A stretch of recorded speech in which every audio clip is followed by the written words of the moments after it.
There are so many things that go into making a great video game, such as the storyline, gameplay, or graphic environments. But all of that is useless unless the game sells off the store shelf. You may not be able to judge a book by its cover, but you better get a good idea of what a game's about when you look at the package front. We want to be able to get the shot that excites the gamer, excites the consumer, and shows them something that they've never seen before. I think people just don't understand the amount of effort that goes into it. This is a package that sits on a shelf with thousands and thousands of other games. And how do we attract the buyer, the consumer, to this particular package? That's the challenge. And to meet the challenge, it takes a lot of coordination and cooperation, especially with a game like Socom 2 that prides itself on being authentic down to the last detail. To get the most realistic gaming experience, the developers, designers, and producers have been consulting every step of the way with the Office of Naval Special Warfare and SWCC, the boat warriors who support special operations missions.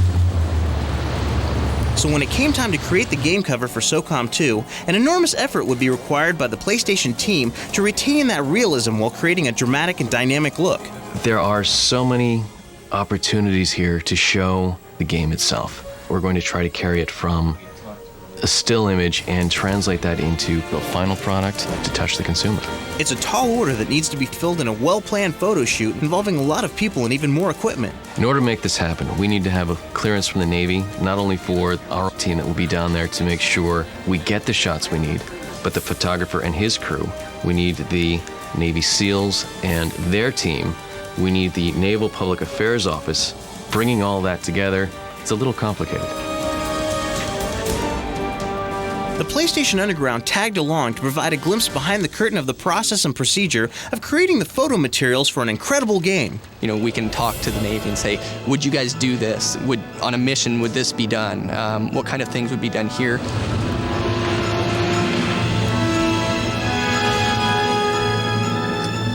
We wanted to make sure that this didn't look like a Hollywood setup. Everything that we do here is true to how the SEALs would actually move, how they would walk, cover each other, anything and everything. For this particular package front, we are aiming to put the SEALs in the water and have them coming out of the water. So this is the final sketch that we have. This is what we're going to be trying to match as close as possible. We're looking to capture water coming off these SEALs' faces, the urban settings, the elements, the dirt, the grind.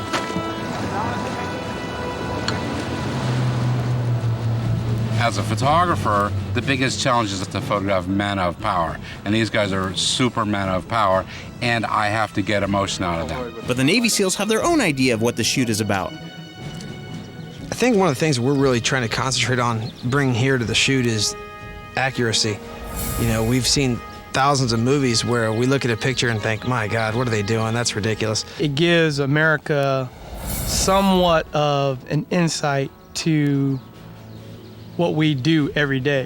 When working with Navy SEALs and SWCC personnel, the photographer must take what is given and know that that will be more than enough. Usually when we work in the advertising world, we're faking everything. You know, we have an actor, we have a model, we have props, we have wardrobe. You come here, they have everything. They have the proper face paint, they have the proper weapons. I don't have to worry about authenticity. I just kind of had to place the people and let them go through a scenario, and they gave me more than I could ever direct them into.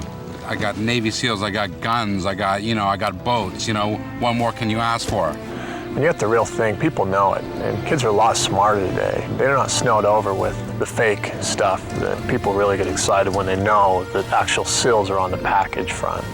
This photo shoot has been geared towards maintaining authenticity of the Navy SEAL and SWCC experience, but state-of-the-art production techniques will be incorporated to deliver the final product. So many elements that go into this package front. One photo is actually a composite of about 20. You have the guys, you have the water dripping, you have the city element.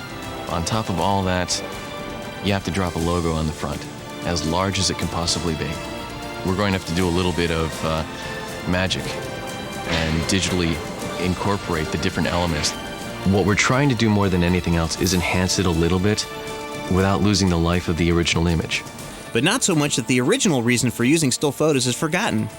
The reason we do this with photography and not, say, a 3D render or an illustration, there's no life there. And that's what this game has got. This game has got a lot of life. What's going to guide us on what images are going to be used when it's all said and done? Honestly, part of it is just a gut reaction. You look at the image and you say, wow, that's cool. When it's all done and you see it on the shelf, it is complete. The logos are where they need to be, the guys are where they need to be, all the colors are dead on, and everybody is signed off on it, and it now lives and breathes on the shelf. That's probably one of the most exciting parts of the job.